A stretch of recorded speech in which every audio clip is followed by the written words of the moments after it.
Hola a todos. Bueno, hoy una entrevista que hace rato queríamos hacer. Hablar de periodismo, pero además de hablar de periodismo, del nuevo periodismo, de las nuevas generaciones de periodistas, de las nuevas formas de comunicar, también queríamos hablar de Brasil. ¿Qué pasa con Brasil? ¿Qué pasa de la relación entre Brasil y Argentina, Bolsonaro, el kirchnerismo, relaciones comerciales, culturales? Y qué mejor que hablar con dos personas que saben del tema. Estoy con las hermanas María Laura Asís, ella es estudiante de comunicación, y María Eugenia Asís, estudiante de ciencias políticas, futura politóloga. Futura, dentro de poco. ¿Cómo están, chicas? Muy bien, ¿cómo estás? Muy bien, estoy muy contento de poder entrevistarlas. Y bueno, hablemos de lo principal, la comunicación. Para aquellos que no la conocen, ellas dos están haciendo periodismo en las redes y hablando mucho la visión del brasilero, las noticias de Brasil, la comunicación de lo que está pasando en Brasil, pero en Argentina. Claro. O sea, bajan la información de Brasil hacia Argentina porque los grandes medios distorsionan a veces la realidad. Tal cual. Bueno, ¿cómo es a la hora de comunicar? ¿Cómo es hacer periodismo actualmente? Bueno, nosotras en realidad ya teníamos una idea, antes hacíamos al contrario, ¿no? Comunicamos a los brasileños lo que pasaba en Argentina y bueno, un poquito también en Argentina lo que pasaba en Brasil. Pero no habíamos empezado con algo grande, era como, bueno, tuitear, postear algo Claro. en las redes, ¿no? Y después se ve que después de las elecciones, de las últimas elecciones de Alberto, los brasileños empezaron a tener un interés, porque empezaron también a enterarse de cosas que no se sabía, ¿no? Como la base de China acá en Argentina, y empezaron como a mandarnos mensajes preguntando ciertas cosas. Si era verdad o mentira. si- Claro, pero hasta ahí no éramos nada y no hacíamos nada. Bueno, y terminamos haciendo una entrevista con Ryan, Ajá. claro, el delator de Facebook, y esa entrevista dio bastante visualizaciones, ¿no? Y después diputados de Brasil, senadores, políticos empezaron a compartir esa entrevista y fue ahí que la gente empezó a conocer nuestro nombre, nuestro trabajo. Pero hasta ese momento no teníamos esa idea de crear un canal, no teníamos una idea, ¿no?, de compartir diariamente todo lo que estaba pasando acá en Argentina. Hacemos una vez a cada tanto. Sí. Y después, bueno, nos empezaron a llamar para hacer entrevistas y contar lo que pasaba acá. Nos empezaron a querer llamar también para trabajar en diversos diarios de Brasil, comentando, ¿no?, haciendo columnas en esos diarios. Y bueno, y terminamos al final abriendo un canal por justamente un youtuber que dijo: chicas, ustedes tienen todo el potencial, es muy necesario que ustedes hablen sobre lo que pasa en Argentina, porque acá en Brasil no llegan esas noticias. Claro. En Brasil no llega ninguna noticia, ninguna. Como acá tampoco llegan las verdad. noticias de Brasil. O O llega lo llegan a básico medias. y distorsionado. Claro.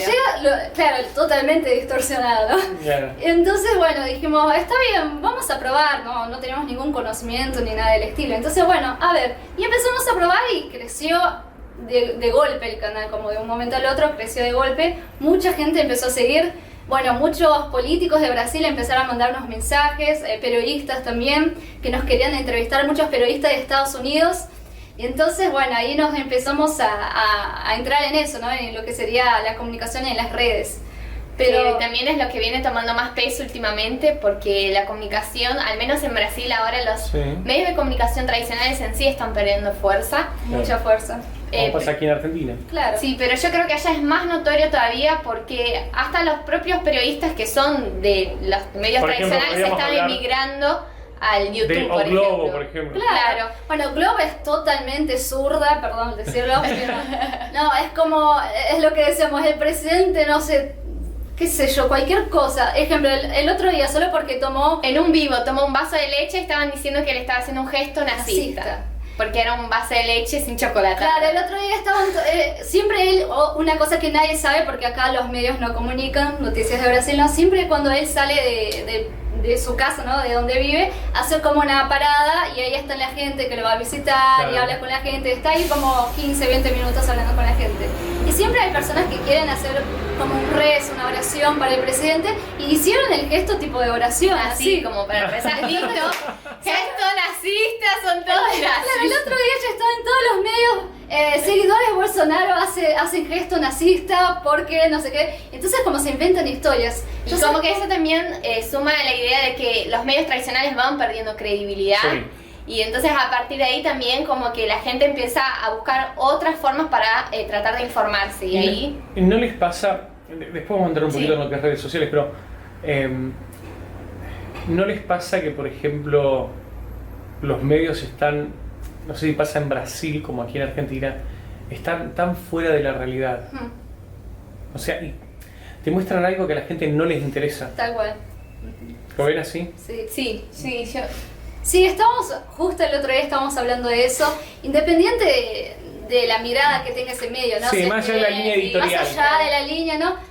Acá lo veo mucho, principalmente acá en Argentina, no se tratan de temas importantes y es por eso que la gente busca las redes sociales, ¿no? Claro.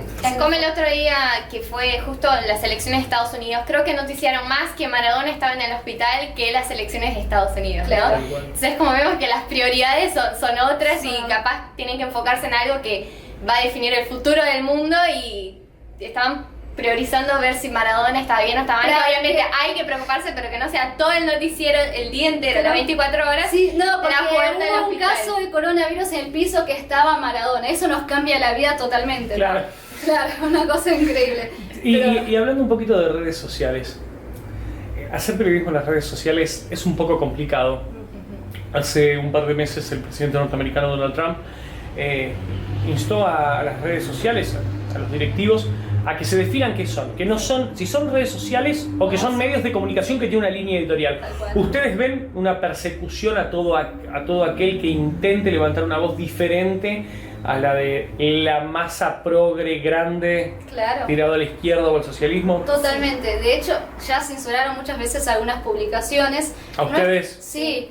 Nuestros videos, por ejemplo, de YouTube, siempre nos sacan la monetización, siempre. O sea, nunca logramos ganar plata haciendo esos videos porque YouTube dice que contiene tal cosa o tal otra que, bueno, viola, ¿no? a las reglas de de la YouTube. comunidad. Claro, de la comunidad. Pero lo gracioso es que si uno pone un video de otra mirada política, por así decirlo, no sucede esa censura, ¿no? Por medio de esas redes. Y eso lo ves en Twitter, en Instagram y hasta en TikTok, por ejemplo, en todas las redes, dependiente de, bueno, TikTok es China, el otro es americana, pero se ve en todos los tipos Se de ve que hay una bajada de línea. Claro, hay una bajada de línea, principalmente para quienes opinan temas, justo con la entrevista con Ryan hablamos Sí. bastante de eso, bastante de ese Y en tema. Brasil creo que eso está más fuerte todavía y se nota todavía más porque los propios jueces de la Corte Suprema avalan eso y ellos mismos... La persecución y la censura. Claro, ellos mismos ahora están queriendo llevar adelante un proyecto de ley supuestamente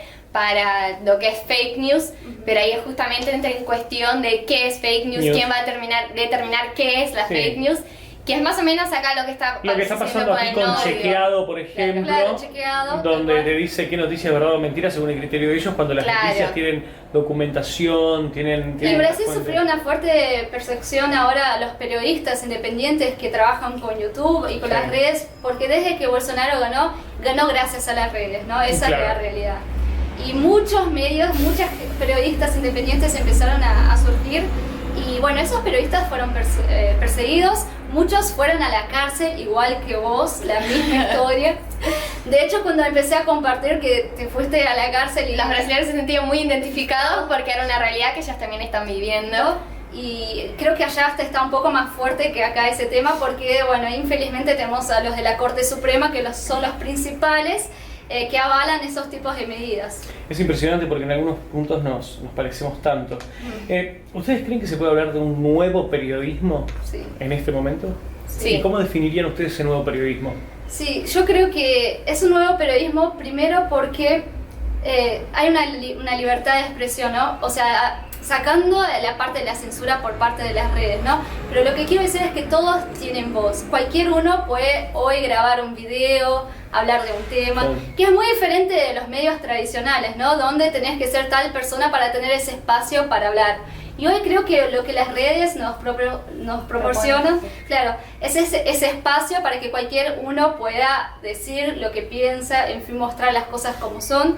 Y eso para mí sería un nuevo tipo de periodismo, ¿no? Es un nuevo tipo de informar, un nuevo tipo y también diferente de informar de los medios tradicionales. Claro. Hoy en día tenés, ejemplo, la interacción, Claro. cosas que con los medios tradicionales no tenés un feedback. Claro, ¿crees que el acercamiento con el público es diferente? Claro, Claro, totalmente, sí. totalmente. ¿Y cómo es la relación de cada una, ¿no?, con el poder? En este caso, con el poder de Brasil. ¿Cómo se llevan ustedes? Por ejemplo, como ustedes me contaban, bueno, escriben políticos, etcétera. ¿Cómo se llevan ustedes con el poder? Bien, yo creo que en sí el poder es una palabra así muy fuerte. Con el poder político. Ok, con el poder político. Bien, yo que estudio ciencia política, en algo, en un futuro estaré trabajando en algo relacionado a eso. Y yo creo que, bueno, en Brasil, y con respecto a nosotras, con todo eso que nosotros estuvimos haciendo, porque en realidad nosotras nunca tuvimos proyecciones de hacer esto, nunca tuvimos proyecciones de a Surgió. futuro. Claro, estar surgió. relacionándonos con personas importantes de Brasil y nada, eso es una oportunidad increíble.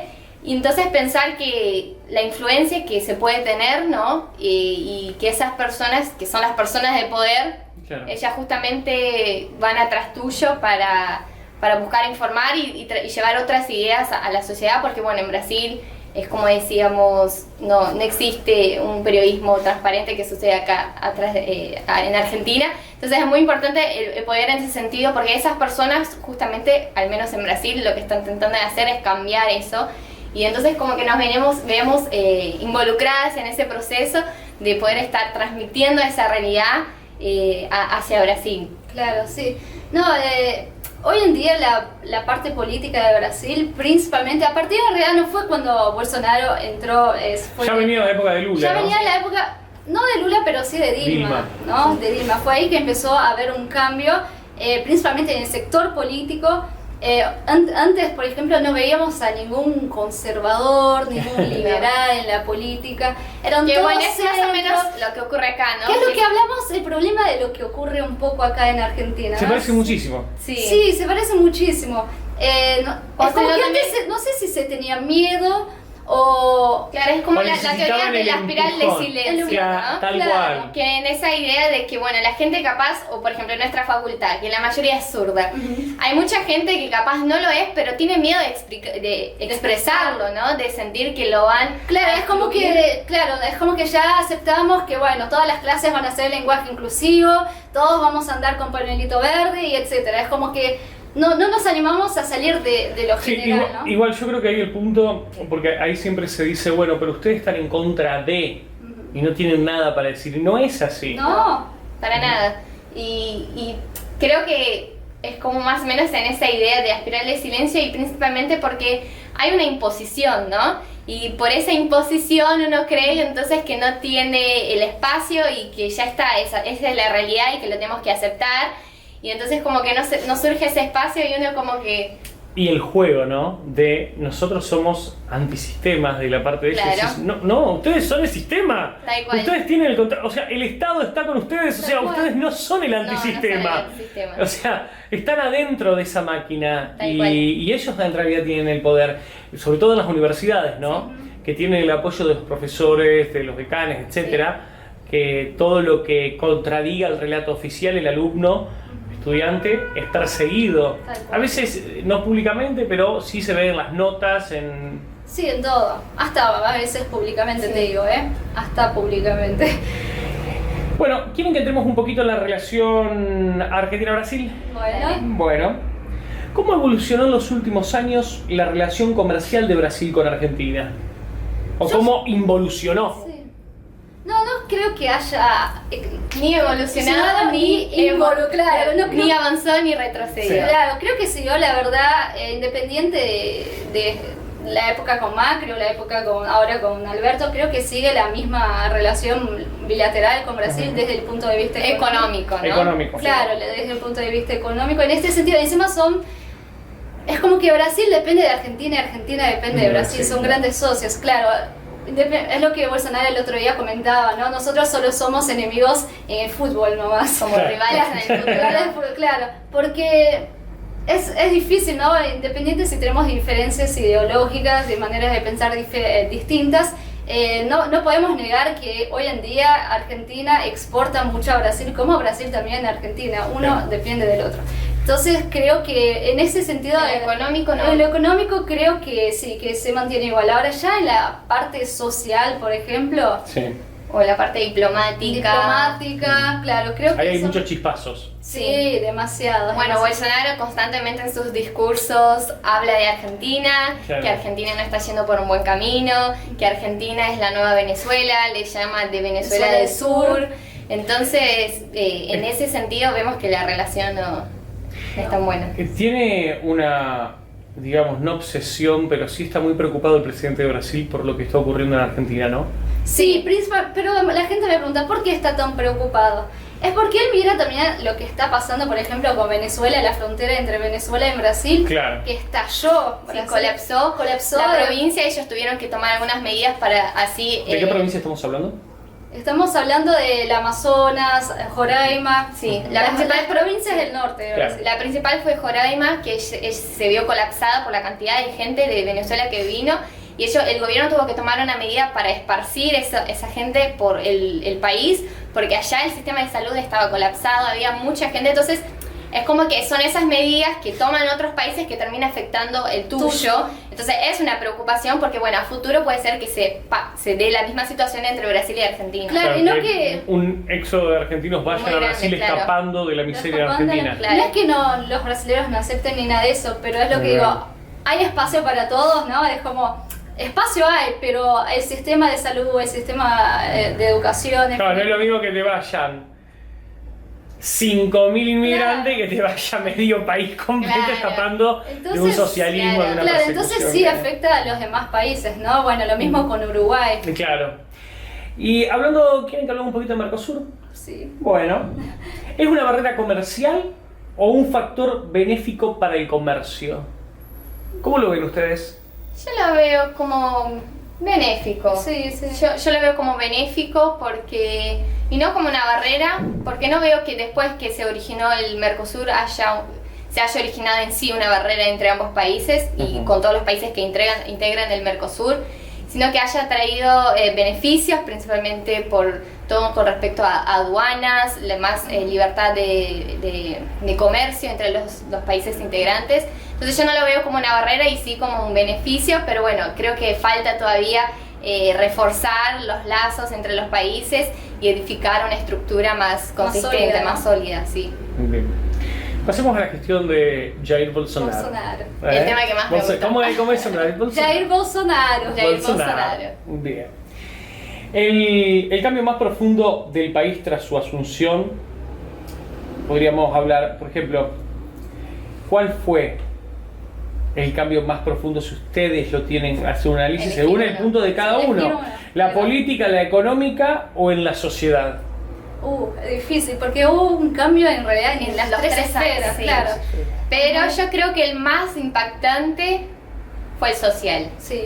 Que el social también fue a la vez el cambio que lo ayudó también a elegirse como presidente, y a partir de ahí fue el cambio más importante porque nosotros veníamos metidos en una nube que tenía la sociedad totalmente ciega, y a partir de eso fue cambiando completamente todos los que son los valores sociales principalmente. La idea de una escuela sin partido político es algo que se ve que es algo compartido hoy en día por los brasileros, que fue una de las principales ¿Podés ideas. profundizar en eso? Sí, ¿Cómo fue? La idea de escuelas sin partido fue una de las principales medidas en la campaña de Bolsonaro, que hasta hoy se lleva adelante, porque obviamente en Brasil, como en la mayoría de las escuelas de universidades públicas de los países de América Latina, hay un gran sesgo político. Y entonces él justamente lo que busca llevar adelante es que no haya, obviamente el nombre de su programa es Escuelas sin Partido, que las escuelas no sean un partido político. Claro, que ¿qué es lo que sucede un poco acá en Argentina, Claro. no? Vas al Nacional, por ejemplo. No, son centros de adoctrinamiento, no Claro, las escuelas públicas. Entonces, justamente luchar con ese adoctrinamiento. Entonces fue un cambio de la sociedad también, todo lo que es la religión tomó mucha más importancia con Bolsonaro, Y también Bolsonaro cumplió cosas básicas, ¿no? Ejemplo, llevar agua a lugares que no había. Sí, claro. Algo básico que uno no puede creer que En 14 años de gobierno, alguien no lo haga. Bueno, ahí está bueno lo que están apuntando, porque acá en Argentina se habló tanto de Lula da Silva, de la reforma de Brasil, que fue el tipo... ¿Fue tan así o eso No. fue más cartón pintado? No, bueno, nosotros directamente vinimos a Argentina escapándonos, ¿no? De ese cartón pintado. Claro. Directamente, aunque vinimos acá para el kirchnerismo, no sé qué es peor, ¿viste? Pero bueno. Pero digo, los cambios de Claro. Lula fueron tan impactantes. No, eso todo era lo que junto a los medios mostraba, ¿no? Ahí vuelve la importancia de los medios de comunicación. Claro.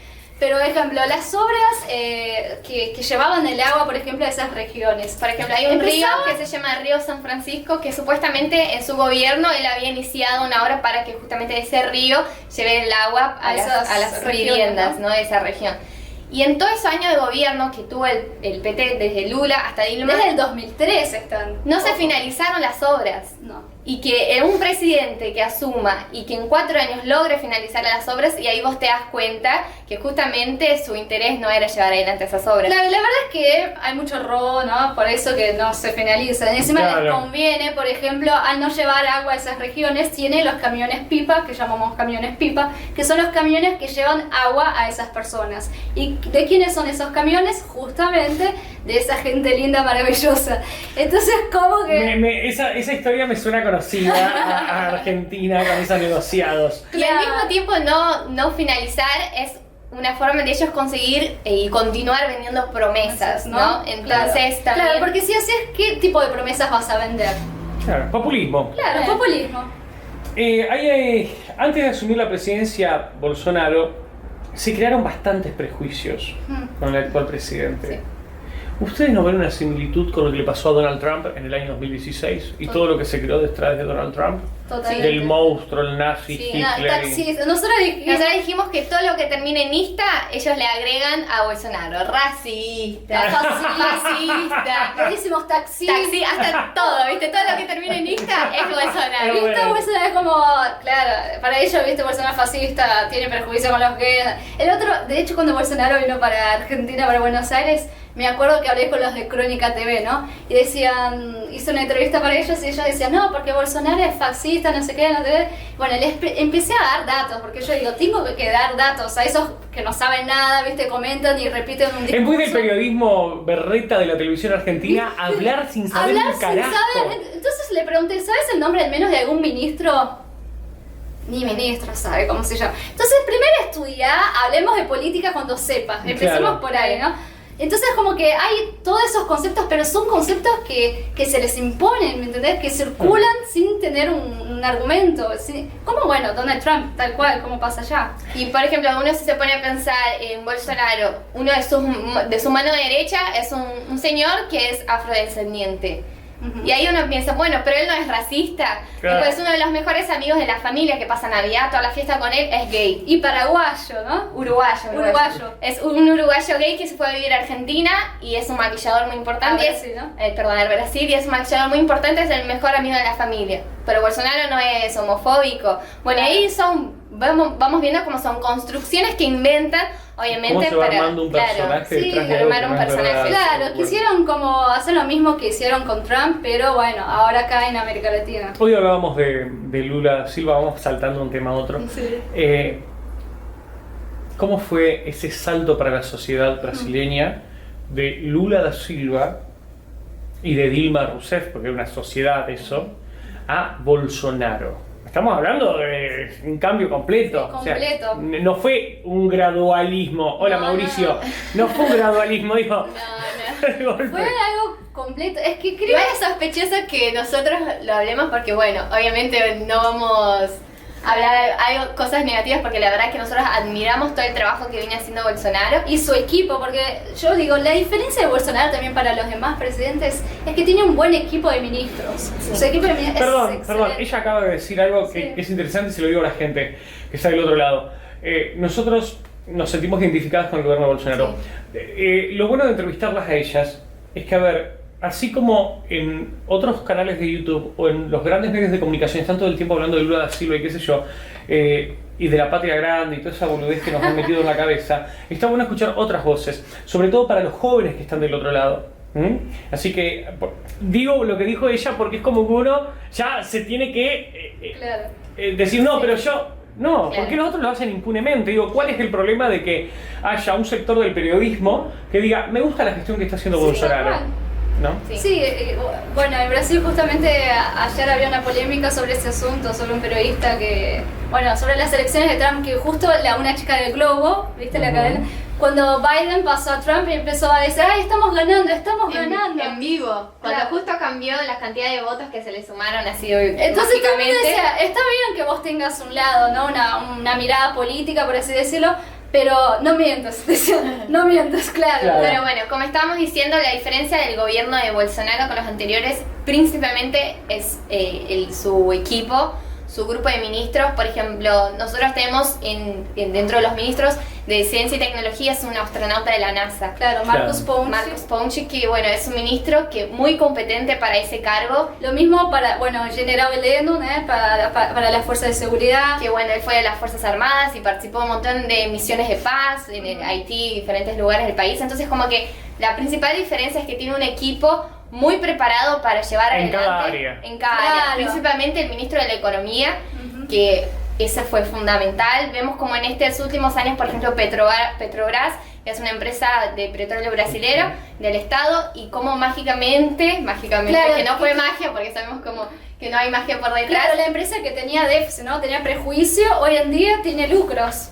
Claro, entonces un equipo extraordinario que él eligió para acompañarlo en ese claro, es como un equipo de fútbol, ¿no? No juega solo el jugador solo. Y ahora hablemos un poquito más, abramos el espectro. Dale. Primero, vamos con dos temas. Bolsonaro y Trump. Todavía no se sabe, en este momento que estamos grabando esta entrevista, el resultado de las elecciones de Estados Unidos. La mayoría de los medios ya van como ganador a Biden, y todavía hay una pequeña esperanza para Trump. En caso de que Trump no logre y sea completamente derrotado, a pesar de que las cámaras, va a tener un buen número en cámaras y qué sé yo, que no esté más Trump en el mapa, ¿no deja a Bolsonaro solo? Como el último bastión, digamos, en América Latina, perdón, en América. Sí, yo coincido que sería el último bastión en América, y al mismo tiempo destaco que cambiaría las relaciones con Estados Unidos, no en lo económico, porque es como digo, en la economía, en las relaciones económicas no hay amistades a la hora de negociar, pero sí con respecto, por ejemplo, a la agenda de medio ambiente. Para los que acompañaron los discursos de las elecciones de Estados Unidos, Biden varias veces le pegó una cachetazo a Brasil diciendo que Brasil no cumple con las reglas del medio ambiente, y si él es presidente, que iba a castigar a Brasil, iba a aplicar sanciones. Entonces creo que si ahí va a empezar una tensión. Claro, si Biden es el futuro presidente, ahí va a empezar una tensión entre ambos países, y bueno, sería algo preocupante en un futuro.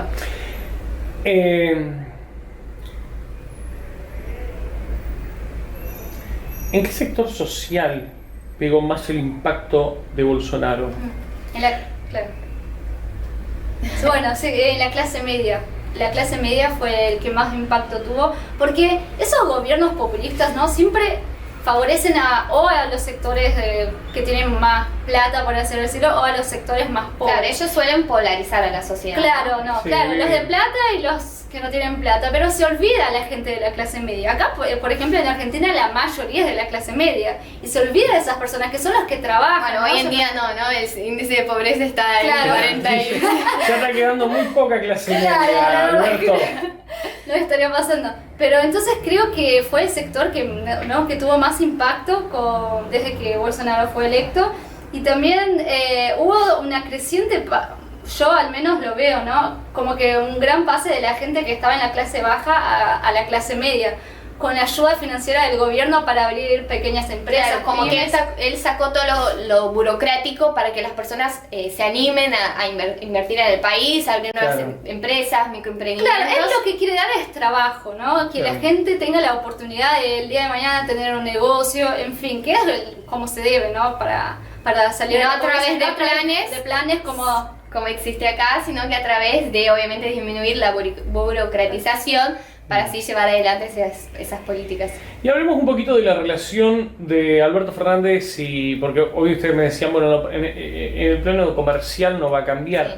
pero la relación Jair Bolsonaro-Alberto Fernández, ¿cómo Y- está esa relación? ¿Alberto conoce a Bolsonaro? No sé. Creo que no. Porque, no sé, el otro día, viste, en la entrevista con TN dijo que no conocía a la familia Bolsonaro.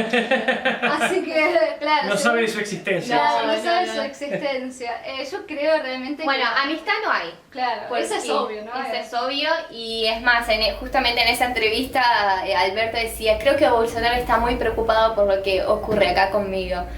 Entonces ahí vemos que no hay una amistad, que ellos no se llevan bien, y bueno, es como todo lo que, como venimos diciendo, en los discursos de Bolsonaro también se ve plasmado eso, que no hay una convivencia entre ambos, bueno, principalmente por la ideología, las políticas, las ideas que ellos no comparten, entonces no Claro. es- Entremos un poquito justo, dos mujeres, hablemos un poquito de feminismo y Bolsonaro.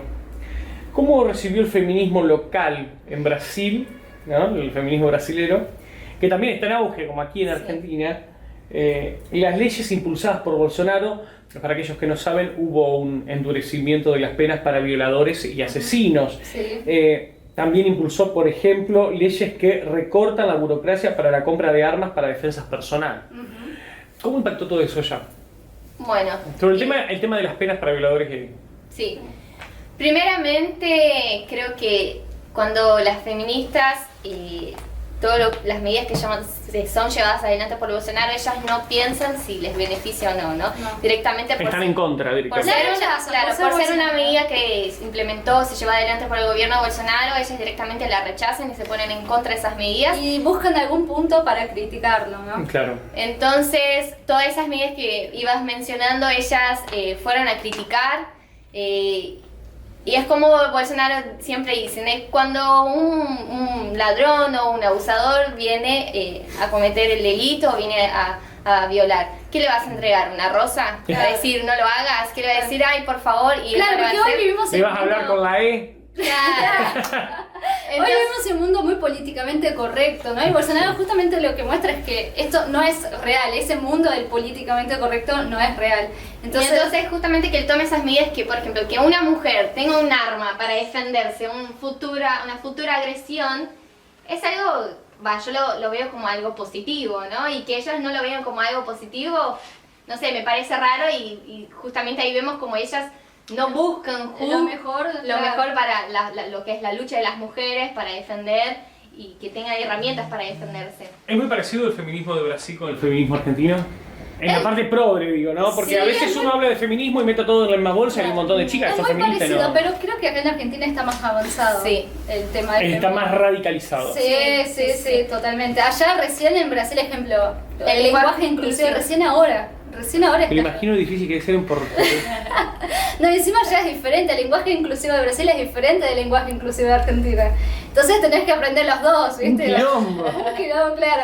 Pero bueno, recién el lenguaje inclusivo se está implementando en Brasil y acá ya lo vemos más radicalizado. Por ejemplo, en la UBA ya es aceptado que vos hagas una tesis en lenguaje inclusivo o la universidad ya Los manda profesores mails te dan- con lenguaje claro, los inclusivo. profesores te dan la clase con lenguaje inclusivo. ¿Y eso no creen ustedes también que porque tiene que haber el sector de jóvenes que no aceptan eso tendrían que manifestarse? ¿No creen que Total. hay un sector de jóvenes dormidos que no despierta ante eso por el miedo? Sí, y creo que igualmente en Brasil esto está empezando a cambiar ahora con el gobierno Bolsonaro, que bueno, justamente como hablábamos del cambio social, eso es lo que despertó el gobierno, principalmente que también hay un profesor muy importante allá de Brasil que se llama profesor Olavo de Carvalho, que es un señor que bueno, ahora no vive en Brasil, vive en Estados Unidos, pero es un profesor que la mayoría de los brasileños lo admiran y que él se dedicó toda su vida en estudiar el comunismo y el socialismo. Bien. Entonces, a partir de su conocimiento, él empezó a dar clases, a enseñar, a abrir los ojos de los brasileños. Es como que hubo un cambio cultural, ideológico a partir de sus textos, de sus libros,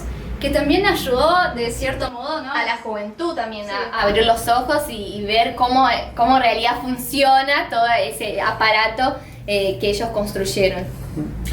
Y ya para ir finalizando, Muchos medios en las últimas semanas hablaron de que Bolsonaro no se presentará a las próximas elecciones, lo cual me parece un poquito gracioso. Digo, chicos, no me boludeen. ¿Ustedes cómo lo ven? Desde su mirada, su análisis, ustedes están empapadas de la política brasileña. Mira, ¿Creen que va a dar un paso al costado o va a seguir? no solo va a seguir, como más adelante va a también poner a su hijo, a su hija. Se dice que la familia Bolsonaro está para quedarse, esta es la verdad. Sí. Y la gente lo quiere, la gente quiere que se quede, ¿no? Es más, él tiene una hija que tiene 11 años o 10 años y la gente ya dice, bueno, se llama Laura y dice, bueno, Laura para 2000 no sé cuánto. Como que ya hay esas expectativas de que la continuidad de la familia Bolsonaro gobernando en Brasil. Y creo que eso demuestra que su gobierno está haciendo las cosas bien, ¿no? Es algo positivo. Pero sí, Bolsonaro va a seguir. Yo dudo mucho que realmente se corra a un costado. Porque no en sentido de poder, no es que le guste el poder. Pero a él le gusta hacer el cambio, ¿no? Le gusta que justamente haya ese cambio cultural en Brasil, terminar con esa cosa de comunismo, socialismo que había durante años y años. Entonces creo que va por ahí. Y también llevado en el lado de que, es lo que digo, vos seguramente haces esa pregunta porque él en sus discursos generalmente él dice que va a hacer lo necesario, lo que esté en su alcance, independiente si en el futuro Sí. va o no ser candidato, si eso va a afectar o no. Pero obviamente existe esa proyección y él constantemente también como que de una forma un poco cínica dice que bueno, en 2022 él va a ser el próximo presidente y si lo es y si se presenta tendrá mi voto, eso está seguro. Para ir cerrando el tema de Bolsonaro, ya con la entrevista y le agradezco, chicas. El hijo de Bolsonaro, que es un hombre muy activo en las redes ¿Cuál sociales. de los? Eduardo, el tocayo. Claro. Es un hombre muy activo y al cual le agradezco que se solidarizó con lo que me pasó a mí. Sí. ¿Cómo está él trabajando políticamente? Claro, está bien, él es diputado. Sí. Y entonces trabaja en conjunto con todos los diputados más conservadores. Están, por ejemplo, intentando bloquear, ¿no? Impedir la idea, de ejemplo, del aborto, que también se está intentando que pase por el Congreso para que se permita, que se legalice. Y también, por ejemplo, ahora sacó un proyecto de ley sobre la prohibición del comunismo. Me encantó, me encantó. La prohibición. Bueno, que hay países en Europa que sí, que lo han prohibido, tanto como el partido, como la esvástica, el Sí, partido claro, nazi. claro. Entonces él trabaja constantemente apoyando al padre. Si el padre hoy está como presidente es por el apoyo que tuvo principalmente de sus hijos. Sus hijos, tiene cuatro hijos y bueno, la chiquita que serían 5 en total. Sí. Pero todos lo apoyaron un montón, Todos metidos en política. todos están en la política, como, no sé, senador, el otro es vereador, que sería concejal. Todos están en ese ámbito y entonces yo veo a Eduardo realmente como la continuación del padre. Creo que él va a ser un gran legajo como lo está haciendo su padre. Legado. Ahí. Perdón. No, por favor. Para cerrar, chicas, agradecerles, María Laura, María Eugenia, por la posibilidad de esta charla enriquecedora. Creo que a muchos de los que están del otro lado ahora le queda otra óptica de Brasil, otra imagen. Espero. Y, como siempre digo, dejen de usar las redes para boludear, internet para boludear e investiguen. Si tendrían que darle un mensaje a los jóvenes que las están viendo, a los jóvenes y no tan jóvenes, Claro. de Argentina, a futuro. Yo, desde mi parte, bueno, empiezo, ¿no? Desde mi parte, sí, claro, está bien. Bueno, desde mi parte yo diría que no tengan miedo a lo nuevo. Porque Argentina viene hace años repitiendo la misma historia. Sí. No sé si ustedes que viven acá lo ven, pero nosotros que somos de afuera y estudiamos en los libros, ¿no? No tenemos capaz tanto la experiencia que ustedes tuvieron por vivir acá y tienen familiares, pero desde afuera vemos que Argentina siempre cae en lo mismo. Son como diferentes caras, pero por detrás es la misma cosa. No tengan miedo de cambiar, de ir por algo nuevo, de apostar por algo nuevo, ¿no? Claro. Eso creo que es lo que hace falta acá en Argentina. Y también de estudiar un montón, principalmente a los jóvenes. No tengan miedo y aprendan también hasta sobre comunismo, socialismo. No aprenden solo el lado que a ustedes les guste, aprenden sobre el otro. Porque en un futuro, si vos querés criticar, vos tenés que conocer a tu enemigo, y bueno, no hay mejor forma que conocer a tu enemigo que estudiándolo desde cerca, que es lo que digo, que lo que me da la facultad pública es eso, ¿no? Conocerme mi enemigo de primera persona. Claro. Así que no tengan miedo de meterse también en todos los ámbitos, es eso lo que falta, ¿no? Que los jóvenes se metan. Desde el ámbito de la universidad, de la política, de lo cultural, hay que meterse en todos los ámbitos y ignorar, que es lo que hablamos un poco de la primera entrevista, ¿no? Ese concepto de significado y significante, ¿no? Sí, tal de cual. cambiar esa idea de feminismo es de la izquierda. Claro. Rojo, comunismo. Dejar que se dejen de apropiar de las banderas. Claro, porque es una bandera, el medio ambiente, no el clima, ¿no? Ese es un tema que lo pasan como si fuera una temática de la bandera más socialista, por así decirlo. Más progre. Pero no, es un tema de todos, o sea, no dejen que se adueñen de las banderas. Se adueñen de banderas que obviamente todo el mundo, banderas así universales, ¿no? Que independiente de su ideología vas a defender. Y entonces lo venden como algo suyo. Entonces, como consejo, y creo que hasta como aprendizaje para mí, es que nos empecemos a animar a meterse en esos espacios. Y también basta de prejuicios, no, eso es algo de, no quiero tocar. Esto es lo que tiene mucho que decir, mucha gente dice, no, yo a la universidad pública, no, por favor, es un horror, son todos zurdos. Y bueno, ¿por qué ustedes no entran en esas universidades justamente para cambiar eso? Nosotros le damos ese espacio. Que hay que dar la batalla cultural. Claro, tal cual. Y bueno, y que se animen también, porque hoy en día con todo lo que son las redes sociales, que se animen a agarrar el celular, prender una cámara y armar su hablar. propio canal, no importa si 10 personas lo ven, 15, 20, bueno, esas 10 personas los estarán viendo. Claro, Entonces, es un trabajo de hormiguita que lo va haciendo de a poquito a poquito. Es y un que trabajo que hizo, ejemplo, el PT, que sería el Partido de los Trabajadores, ¿no? La izquierda de Brasil, durante años. Fue un trabajo de hormiga también, y no paran, están trabajando constantemente. Entonces, si nosotros queremos cambiar algo, también tenemos que hacer ese mismo trabajo. Bien. Chicas, les quiero agradecer por su tiempo y por esta charla. Y a todos los que están del otro lado, bueno, hoy conocieron un poquito más de Brasil. María Laura, María Eugenia, muchísimas gracias. No, muchas gracias a vos.